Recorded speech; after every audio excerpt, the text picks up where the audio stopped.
আসসালামু আলাইকুম।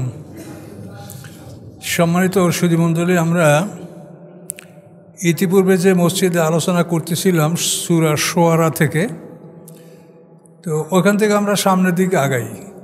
বাকারাত থেকে অনেক মসজিদে আলোচনা হয়েছে, কাজের জন্য আমরা বাকারায় না গিয়া ওই সূরা শুআরা ওখানে হয়েছিল, ওখান থেকে সামনে আমরা শেষের দিকে আমরা অগ্রসর হব ইনশাল্লাহ। 201 নম্বর থেকে আমাদের এখন আলোচনা শুরু হচ্ছে। আউযু বিল্লাহি মিনাশ শাইতানির রাজিম, বিসমিল্লাহির রহমানির রহিম। লা ইউমিনুনা বি হাত্তা ইয়ারাবুল আযাবুল আলিম। আল্লাহ বলছেন যে তারা বেদনাদায়ক শাস্তি স্বচক্ষে দেখার পূর্বে তারা ঈমান আনবে না, নবী রাসূলদের দাওয়াত শুনবে না, তাদের কথা মানবে না। যখন দেখবে শাস্তি আসছে, এই শাস্তি দেখে তারা ঈমান আনবে, এবং শাস্তি থেকে ঈমান আনলে সেই ঈমান আল্লাহ কবুল করবেন না। সেটা তো কোরআন পাকে বিভিন্ন জায়গায় বলা আছে। ফায়াতিয়াহুম বাগতাতান ওহুম লা ইয়াশউরুন, অথবা তাদের কাছে শাস্তি আসবে হঠাৎ করে, তারা জানতেও পারবে না। এমন অবস্থায় শাস্তি আসবে, শাস্তি আসলে তারা ঈমান আনবে। যেমন ফেরাউনও ঈমান আনছিল শাস্তি দেখে, কিন্তু কাজ হয়নি। তখন তারা বলবে হাল নাহনু মুনজারুন, আমাদের কি একটু অবকাশ দেওয়া হবে? আমাকে এখন একটু অবকাশ দেওয়া হোক, তাহলে আমরা ঈমান আনি। কিন্তু তা তো হবে না, আল্লাহ আগেই বলেছেন। এখন আল্লাহ ওদের কথার জবাব দিচ্ছেন। আফাবে আযাবানি ইয়াস্তাজিলুন, তারা কি আমার শাস্তি দ্রুত কামনা করতেছিল না? রাতে একটু আগে একই বলছিল পয়গম্বরকে, শাস্তি নিয়ে আসো, শাস্তি নিয়ে আসো। শাস্তি আসার পরে ওরা বলবে হাল নাহানু মুনজারুন, আমাদের কি অবকাশ দেওয়া হবে না? আল্লাহ তার জবাব দেন, আফাবে আযাবানি ইয়াস্তাজিলুন, ইতিপূর্বে কি তারা আমার আযাব দ্রুত কামনা করে নাই? পয়গম্বরকে বলে নাই কোথায় শাস্তি, তোমার শাস্তি নিয়ে আসো?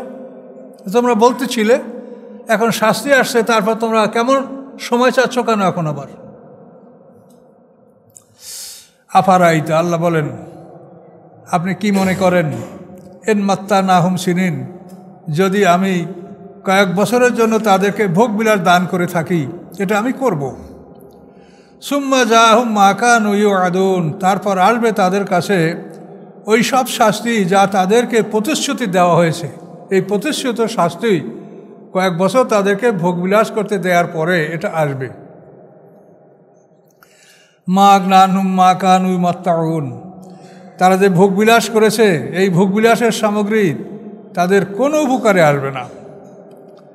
আমা আহলাকনা মিন কারিয়াতিন ইল্লা লাহা মুনজিরুন, আল্লাহ বলেন আমি ধ্বংস করি না কোনো জনপদ ইহা ছাড়া যে তাদেরকে সতর্ককারী ছিল। তাদেরকে সতর্ক করার জন্য রাসূল সেখানে আমি পাঠিয়েছিলাম। এই রাসূল না পাঠাইয়ে, সতর্ক না করে আমি কোনো জনপদকে আমি ধ্বংস করি না। যিকরা, আল্লাহ বলেন এগুলি উপদেশ। আমা কুন্না যালিমিন, কখনোই আমি জালেমদের অন্তর্ভুক্ত ছিলাম না। আল্লাহ কখনোই জুলুম করেন না।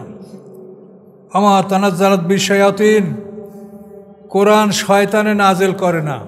কাফেররা বলে যে এগুলো শয়তানে মুহাম্মদ সাল্লাল্লাহু আলাইহি ওয়াসাল্লামকে পড়িয়ে শোনাচ্ছে, নাউজুবিল্লাহ। তা আল্লাহ বলেন আমা তানাজ্জালাত বিশ-শায়াতিন, শয়তান কোরআন নাজেল করতে পারে না।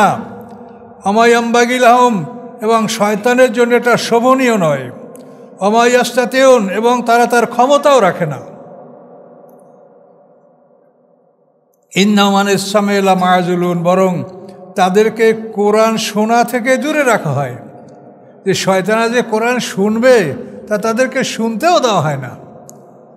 আকাশে যখন ফেরেশতা এবং আল্লাহর কথা শোনার জন্য শয়তানরা সেখানে যায়, তখন প্রজ্বলিত নক্ষত্র থেকে তাদেরকে অগ্নিশিখা শয়তানদেরকে আক্রমণ করে, যেটা স্পষ্ট কোরআনে বলা আছে। তা আল্লাহ বলছেন যে শয়তান কোরআন নাজেল করার ক্ষমতা রাখে না, তাদেরকে এই কোরআন শুনতেও দেওয়া হয় না। শুনতে গেলে তারা মার খায়, তারকার সাথে মিসাইল ফিট করা আছে, সেই মিসাইলে ক্ষেপণাস্ত্রে তাদেরকে আক্রমণ করে। এটা কোরআনে বলা আছে স্পষ্ট। ফালা তাদু আল্লাহ ইলাহান আখার, আপনি আল্লাহর সাথে অন্য কোনো ইলাহাকে ডাকবেন না। তো আল্লাহ তাআলা তার কথা রাসূলকে বলেন, এর অর্থ রাসূলকে না, কথা হলো আমাদেরকে আল্লাহ বলছেন রাসূল শিরক করবেন না, কিন্তু রাসূলকে আল্লাহ বলছেন, আল্লাহ তার সব কথা রাসূলকেই বলেন। ফালা তাদু আল্লাহ ইলাহান আখার, আল্লাহর সাথে অন্য কোনো ইলাহ ডাকবেন না। যদি ডাকেন ফাতাকুনা মিনাল মুআযযাবিন, তাহলে আপনি অবশ্যই হবেন শাস্তিপ্রাপ্তদের অন্তর্ভুক্ত। ও আনজির আশিরাতাকাল আকরাবিন, ভয় দেখান আপনি আপনার নিকটতম আত্মীয় স্বজনদেরকে। এ আয়াতের শানে নজুল আছে। ও আনজির আশিরাতাকাল আকরাবিন, হে রাসূল আপনি আপনার নিকটতম আত্মীয় স্বজনদেরকে সতর্ক করুন। এই আয়াত নাযিল হওয়ার পরে এই আয়াতের উপরে দুটো হাদিস আছে। এই আয়াতের তাফসিরের দুইটা হাদিস আমি আপনাদেরকে বর্ণনা করব ইনশাল্লাহ। আয়াতের তরজমা হলো, হে রাসূল আপনি নিকটতম আত্মীয় স্বজনদেরকে সতর্ক করুন। এই আয়াতের ব্যাখ্যায় প্রথম হাদিস হল হযরত আলী রাদিয়াল্লাহু তাআলা আনহু থেকে। হযরত আলী রাদিয়াল্লাহু বর্ণনা করেন যে এই আয়াত নাযিল হওয়ার পরে আল্লাহ রাসূল আমার সাথে পরামর্শ করলেন। আলী রাদিয়াল্লাহু তাআলা হুজুরের অত্যন্ত আপন চাচাতো ভাই এবং জামাই বংশীয় লোক, এবং সর্বোত্তম ইসলাম গ্রহণ করছেন যারা, তাদের মধ্যে তিনি। তো আলী রাদিয়াল্লাহু বলেন, আমার সাথে আল্লাহ রাসূল পরামর্শ করলেন।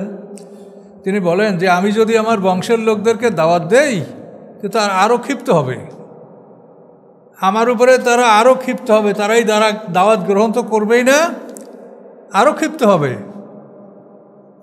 এই জন্য আল্লাহ রাসূল কিছুদিন নীরব থাকলেন।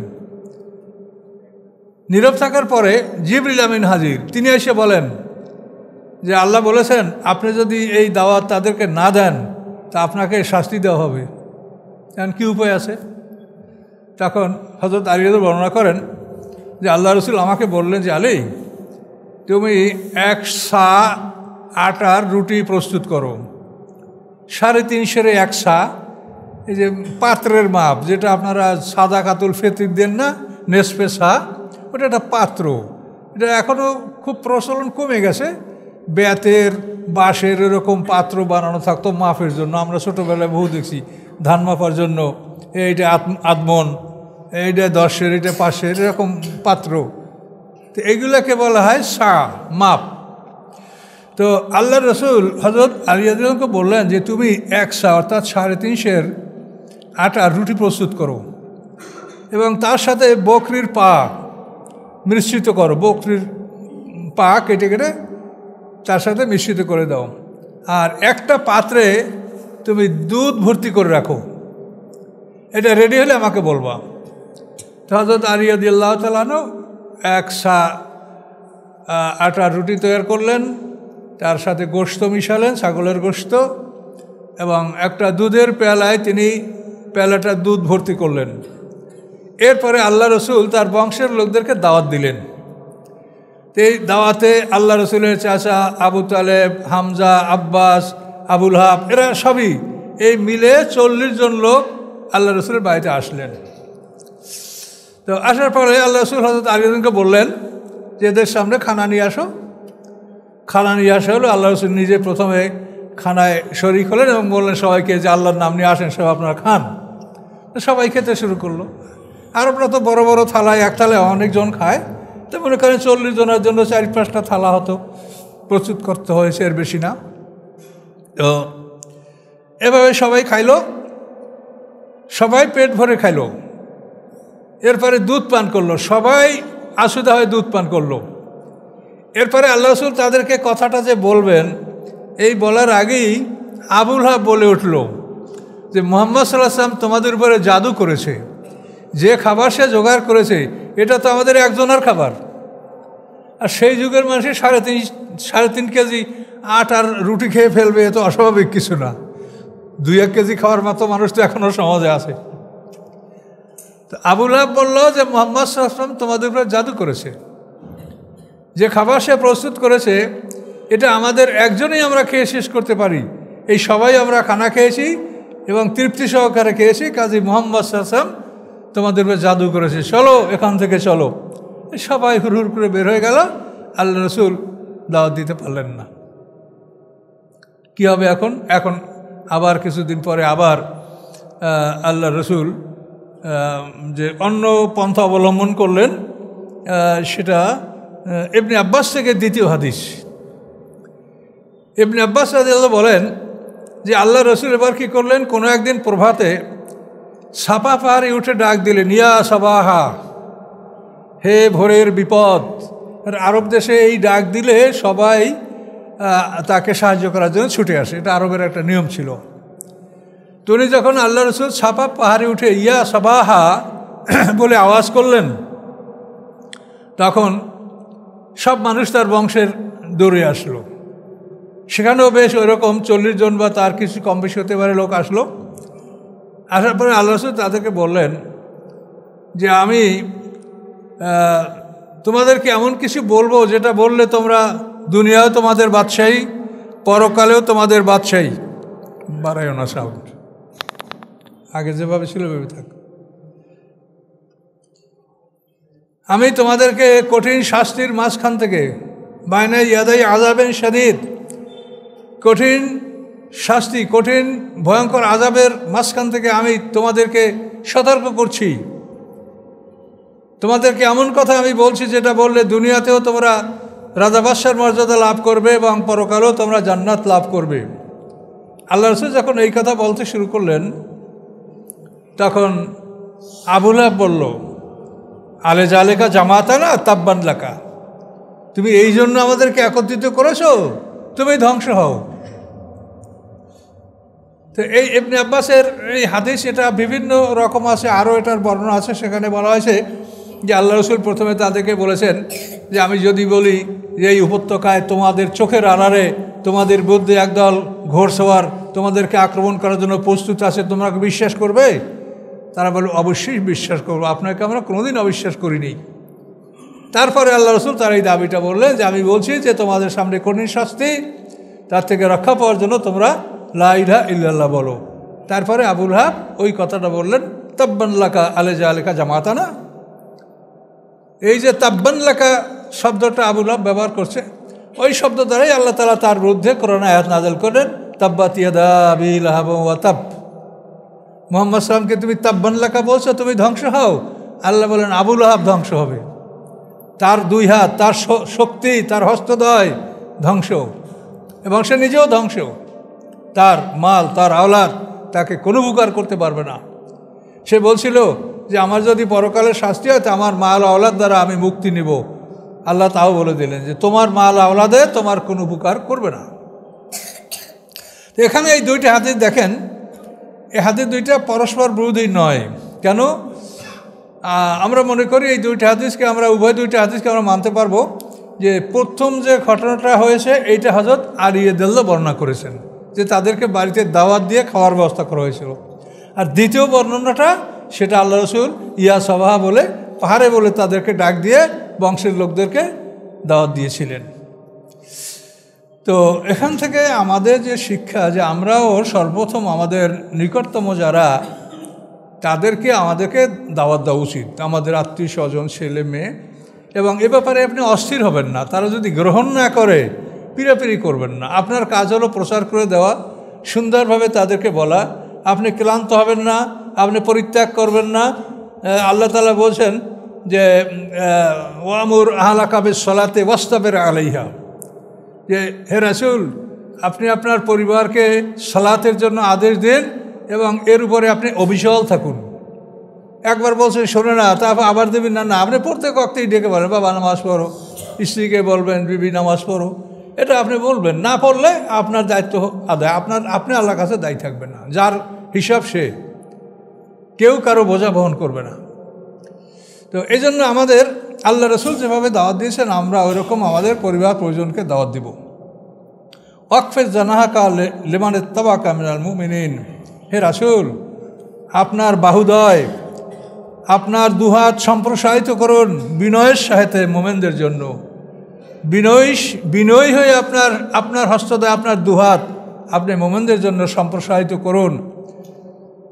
ফায়নাসাওকা, যদি তারা আপনার নাফরমানি করে অবাধ্য হয়, ফাকুল, আপনি বলেন, ইন্নী বারিউ মিম্মা তা'মালুন, নিশ্চয়ই আমি অসন্তুষ্ট হওয়া হতে যা তোমরা করছো। ওয়া তাওয়াক্কাল আলাল আজিজুর রহিম, এবং এখন নির্ভর করেন এমন এক শক্তি আজিজ, পরাক্রমশালী, অপ্রতিরোধ্য ক্ষমতার মালিক, এবং সাথে সাথে তিনি দয়ালু, তার উপরে আপনি নির্ভর করেন।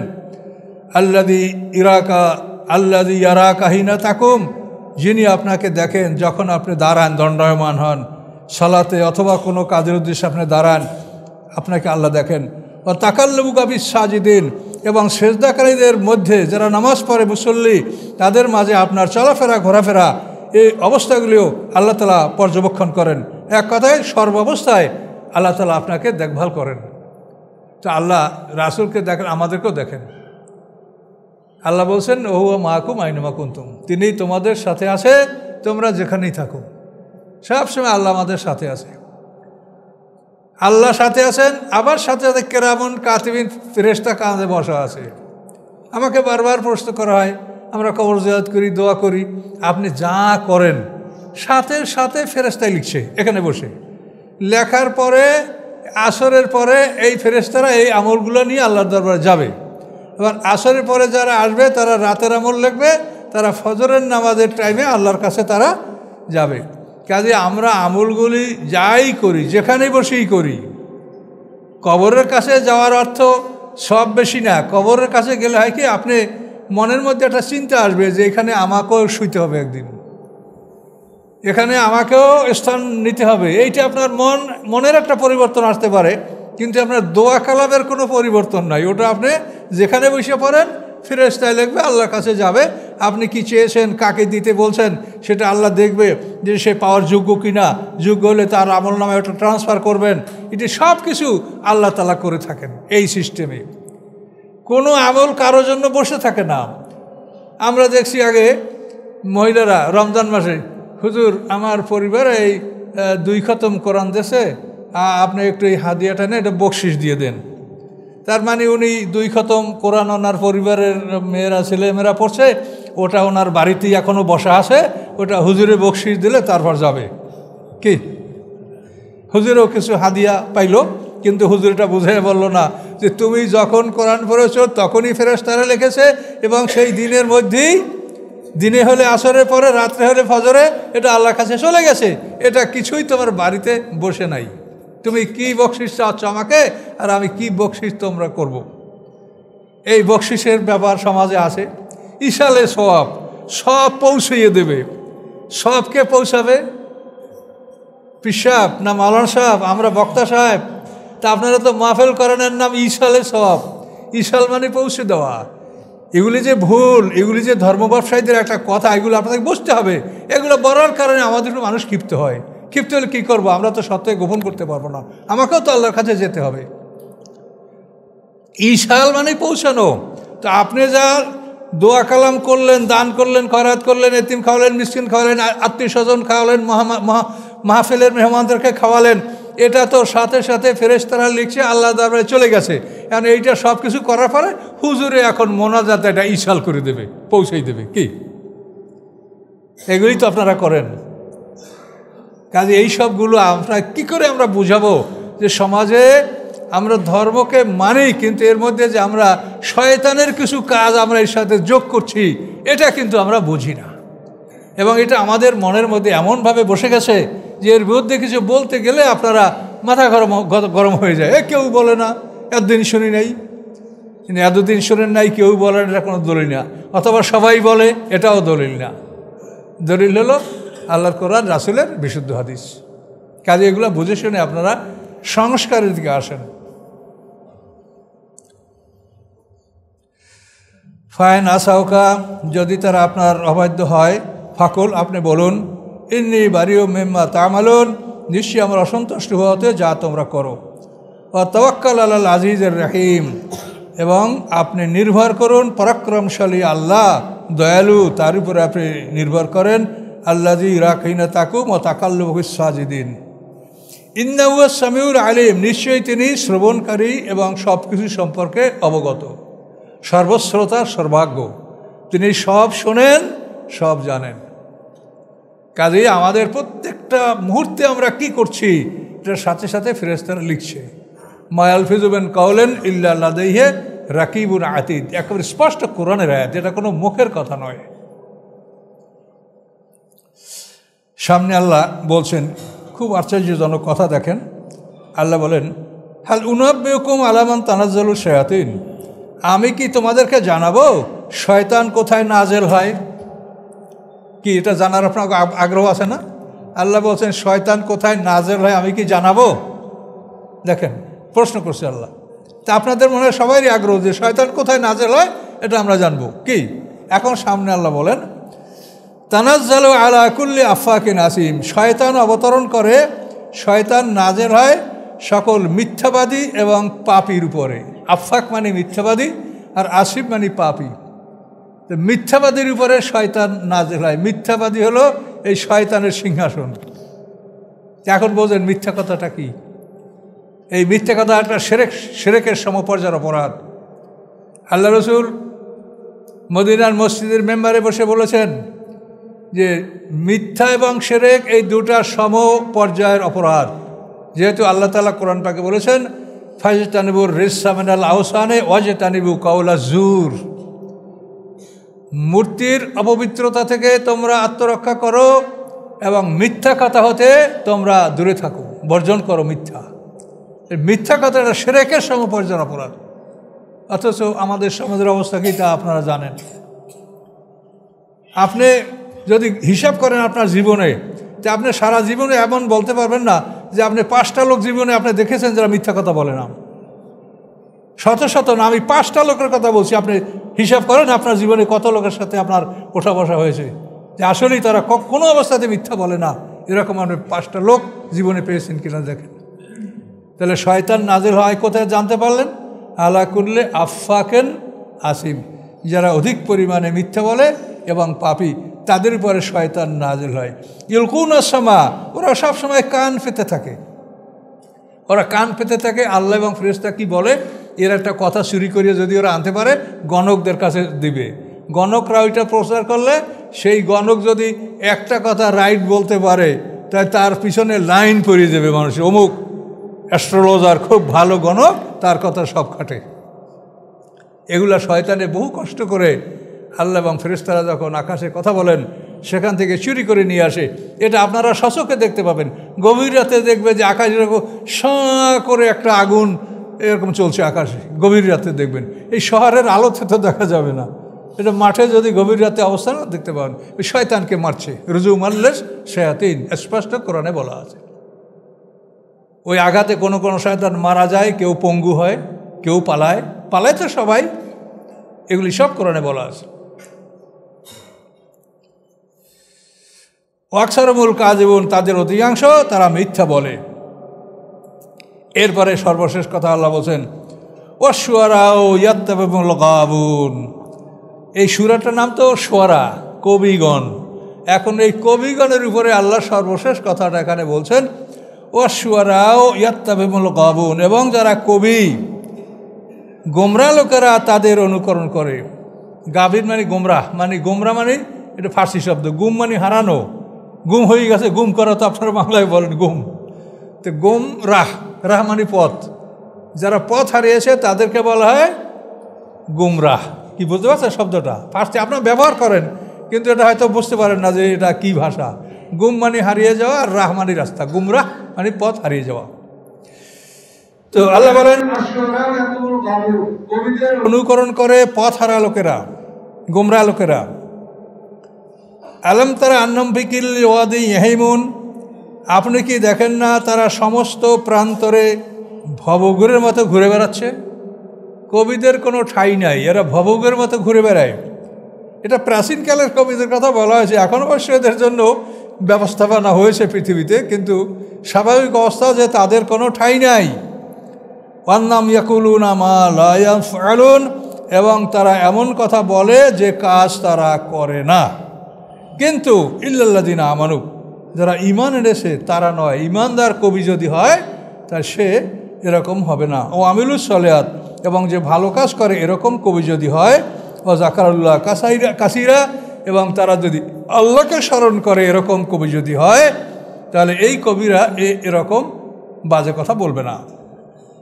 ওয়ান্তাসিরু মিন বা'দি মা যুলিমু, এবং তারা সাহায্য গ্রহণ করে, তারা প্রতিশোধ গ্রহণ করে তাদের উপরে অত্যাচার করার পরে, তারা অত্যাচারিত হওয়ার পরে তারা প্রতিশোধ গ্রহণ করে। অত্যাচারের প্রতিশোধের যদি বিধান না থাকতো তাহলে অত্যাচারীরা অত্যাচার করেই যাইত, কিন্তু যখন শাস্তি বিধান আছে তখন অত্যাচার করতে তারা ভয় করবে। এই জন্য আল্লাহ বলছেন ওয়াসায়ালামুল্লাযিনা যালামু আইয়া মুনকালাবিন ইয়ানকালিবুন, অচিরেই জালেমরা জানবে কোন ঠিকানায় তাদেরকে পাঠানো হবে। জালেমরা জানতে পারবে যে কোন ঠিকানায় তাদের পাঠানো হবে, তাদের বাসস্থান দেওয়া হবে। তো এখানে আমরা ইল্লাল্লাযিনা আমানু ও আমিলুস সালাত এর উপরে সামান্য একটু আলোচনা করব। তো ঈমানের কথা 5 মিনিটে বলা যাবে না, তো আপনারা তো পুরানো শ্রোতা অনেক, আর যদি হয় ইনশাআল্লাহ সামনে আল্লাহ বাঁচাইলে একটা আমরা বলবো আমাদের ঈমানটা কেমন হওয়া উচিত। আল্লাহ কি বলে কোরআনে? আল্লাহ কোরআন পাকে বলে যে ওয়াইজা কিলা লাহুম আমিনু কামা আমানান নাস, সূরা বাকারার 13 নম্বর আয়াত, একেবারে কাছাকাছি। যখন তাদেরকে বলা হয় তোমরা ঈমান গ্রহণ করো যেরকম মানুষেরা ঈমান এনেছে, তোরে বাপরে কত বড় গুরুত্বপূর্ণ, মানুষেরা যেমন ঈমান আনছে তোমরা আনো। এই মানুষ কারা? এ হলো রাসূলের সাহাবী। এই রাসূলের সাহাবীরা যেভাবে ঈমান আনছে তোমরা সেভাবে ঈমান আনো। তাহলে এখন ঈমান আনতে হবে কাদের মতো? রাসূলের সাহাবীদের মতো। এটা বিরাট ব্যাপার। তাহলে এখন রাসূলের সাহাবীদেরকে আপনার জানতে হবে। আপনি খোলাফায়ে রাশিদিনকে জানেন, বেশি সাহাবী না জানতে পারেন, আশারে মুবাশশারিন 10 জনের মধ্যে আপনি 5 জনের কথা জানেন, তাহলে আপনি বুঝতে পারবেন যে ঈমানটা কেমন করে নিতে হয়। এখন এই আয়াতে সূরা বাকারার 13 নম্বর আয়াতে আল্লাহ বললেন কামা আমিনু ওয়াইজা কিলা লাহুম আমিনু কামা আমানান নাস, মানুষেরা যেভাবে ঈমান এনেছে সেভাবে তোমরা তো ঈমান আনো। আচ্ছা, আরেকটা আয়াত দেখেন সূরা নেসার মধ্যে আল্লাহ বলছেন মায়ুশাকিকের রাসূলা, যারা রাসূলের বিরোধিতা করে, মিন বা'দে মা তাবায়্যানা লাহুমুল হুদা, এরপরেও যে তাদের জন্য হেদায়েত সরল পথ স্পষ্ট করে দেওয়া হয়েছে, ওয়াত্তাবে গায়রা সাবিলিল মুমিনিন, এবং তারা অনুকরণ করে মোমেনদের রাস্তা বাদে অন্য রাস্তা। আল্লাহ বলেন নুয়াল্লিহি মা তাওয়াল্লা, ও যেদিক ফিরে আমি ওদিক ওকে ফিরিয়ে দেবো, আর নুসলি জাহান্নাম, এবং তারপরে আমি ওকে জাহান্নামের আগুনে ঢুকাবো, ওয়াসাত মাসিরা, কত নিকৃষ্ট তার সেই ঠিকানা। এখানে দেখেন আল্লাহ কত শক্ত কথা বলেছেন। মায়ুশাকিকের রাসূলা, রাসূলের যারা বিরোধিতা করে, মিন বা'দে মা তাবায়্যানা লাহুমুল হুদা, হেদায়েত স্পষ্ট হয়ে যাওয়ার পরে, ওয়াত্তাবে গায়রা সাবিলিল মুমিনিন, এবং অনুকরণ করে মোমেনদের রাস্তা ব্যতীত অন্য, গায়ের মানি না, এই যে গায়রুল মাগদুব, গায়ের মানি না, মোমেনদের রাস্তা ত্যাগ করে অন্য রাস্তা তারা অনুসরণ করে। আল্লাহ বলেন কি নুয়াল্লিহি মা তাওয়াল্লা, ও যেদিক ফিরেছি আমি ওই দিকে ওকে ফিরিয়ে দেবো, যা তুই এদিক যাবি যা। কেমন কথা দেখেন তো, কত বড় মারাত্মক। তাহলে মোমেন যারা অর্থাৎ সাহাবী, এদের কথা এখানে বলা হয় সূরা নেসার 115 নম্বর আয়াতে। গভীরভাবে কথাটা চিন্তা করেন। অথচ আমাদের মধ্যে এমন দল আছে, যদি বলা হয় যে ওমর ফারুক রাদিয়াল্লাহু তারাবির নামাজ প্রবর্তন করছে, তাহলে ওমরকে তাকে মানবো কেন, আমরা রাসূলের কথা মানবো। কি বলে কি না, আমার কাছে এরকম খবর আছে বলে। তাহলে তাদেরকে এটা মানে চিন্তা করতে হবে যে তাদের জ্ঞানের পরিধিটা কি। আপনি কোরআন যদি না মানেন তা আপনি কি নিয়ে আল্লাহর কাছে দাঁড়াবেন? এটা তো কোরআন। ওয়াত্তাবে গায়রা সাবিলিল মুমিনিন, মুমিনদের রাস্তা ত্যাগ করে দিয়ে অন্য রাস্তা সে অবলম্বন করে, নুয়াল্লিহি মা তাওয়াল্লা, আল্লাহ বলে যেদিক ফিরতেছে আমি সেদিক তাকে ফিরিয়ে দেব। কত বড় মারাত্মক কথা। কাজে এই জন্য সাহাবীদের আমল, আল্লাহর রসুল সাহাবীদেরকে নিয়েই আল্লাহর দিনের এই কাজ করেছেন, এবং সাহাবীদেরকে নিয়েই তার দিনের কমপ্লিশন, দিনের রাস্তা এটা আল্লাহ রসুল সমাপ্ত করেছেন। এবং বিদায় হজে তিনি ঘোষণা পেয়েছেন আল ইয়াওমা আকমালতু লাকুম, লাকুম মানে কি তোমাদের জন্য। এখানে তো রাসূলকে একাকে বলেন নাই যে আপনাকে দিনটা পূর্ণ করে দেন, বলছে আল ইয়াওমা আকমালতু লাকুম দীনাকুম ওয়া আতমামতু আলাইকুম নি'মাতি, এখানে আলাইকুম। তাহলে রাসূল এবং সাহাবীরা মিলেই আসলে আল্লাহর দিনকে প্রতিষ্ঠা করেছেন। এবং সূরা ফাতিহায় এই কথাটা কিন্তু আমরা বারবার পড়ি সিরাত আল মুস্তাকিম, ইহদিনাস সিরাত আল মুস্তাকিম গায়রিল মাগদুবি আলাইহিম ওয়ালাদ-দাল্লিন। এই যে কথা দুইটা আমরা বলি, সিরাত আল মুস্তাকিম রাস্তা যেটা, এটি আল্লাহর রাস্তা, এটি সাহাবীদের রাস্তা, এইটা রাসূলের রাস্তা, এই রাস্তা একটাই। এখন যদি আপনারা এই সাহাবীদের ব্যাপারটা যদি আপনারা বিবেচনা করেন, তাহলে আপনারা সাহাবীদের জীবনের দিকে তাকান। আল্লাহ রাসূল যখন মক্কা বিজয় করছেন, তখন এই আরব পেনিনসুলা, আরব উপদ্বীপ, এটার আয়তন ছিল 12 লক্ষ বর্গমাইল। তো এরপর তো এটা অনেক বেড়েছে, সেটা তো মহাদেশ থেকে মহাদেশ পর্যন্ত ইসলাম ছড়িয়ে পড়েছে আল্লাহর হুকুমে। কিন্তু এখন দেখেন যে সাহাবীদের মতো তোমরা ঈমান আনো, তাহলে এখন আপনাদের কাছে প্রশ্ন, সাহাবীদের জীবন বা তাদের সময়টা 102 হিজরি পর্যন্ত, সাহাবীদের টাইম কত? 102 হিজরি। আবু তুফাইল সর্বশেষ সাহাবী 102 হিজরি মারা গেছেন।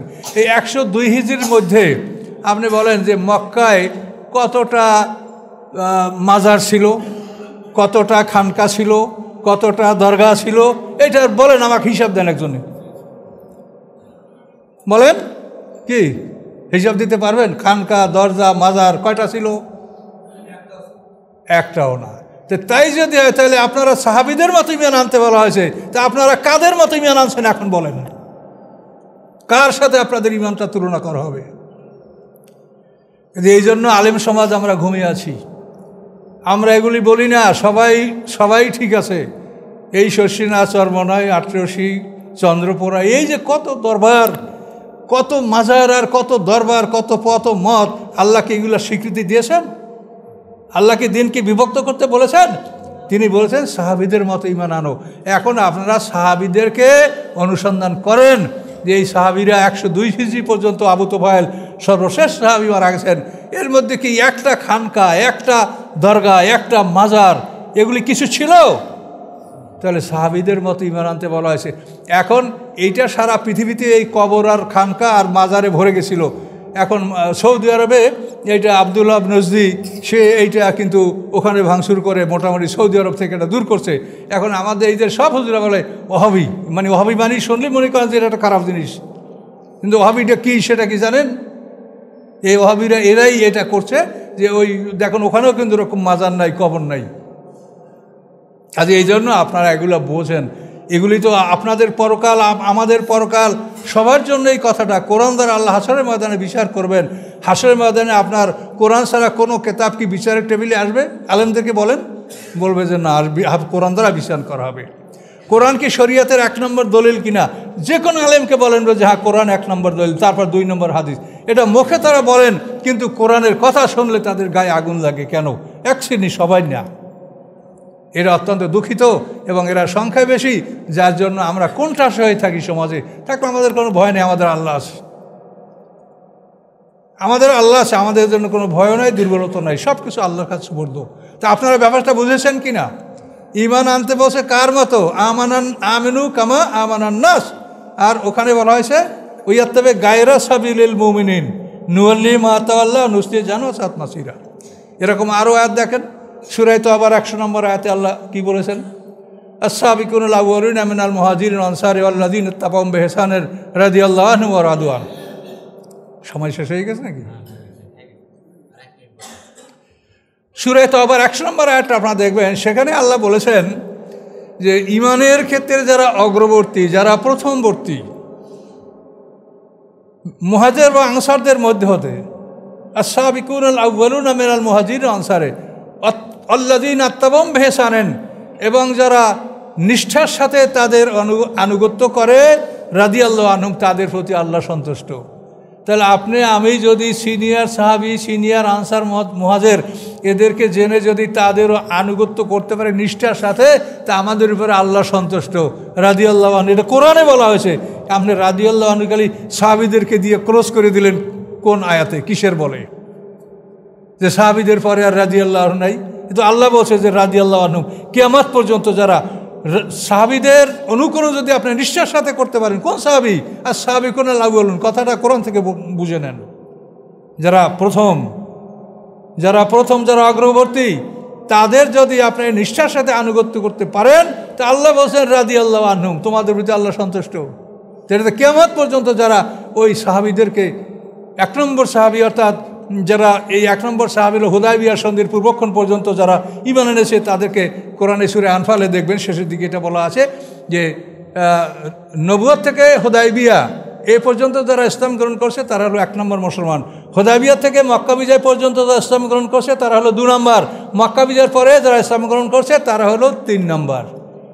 কিন্তু আমরা কিন্তু 3 নম্বরের পক্ষেই অনেক সাফাই গাইতেছি আমরা আলেম সমাজ, দেখেন অনুসন্ধান করিয়া। কিন্তু আল্লাহ সেটা বলেন আর ভাগ করা আছে। কাজে কোরআনে যা আছে সেইভাবে কথা বলেন, আর আমরাও যেন কোরআনের কথা বলতে পারি।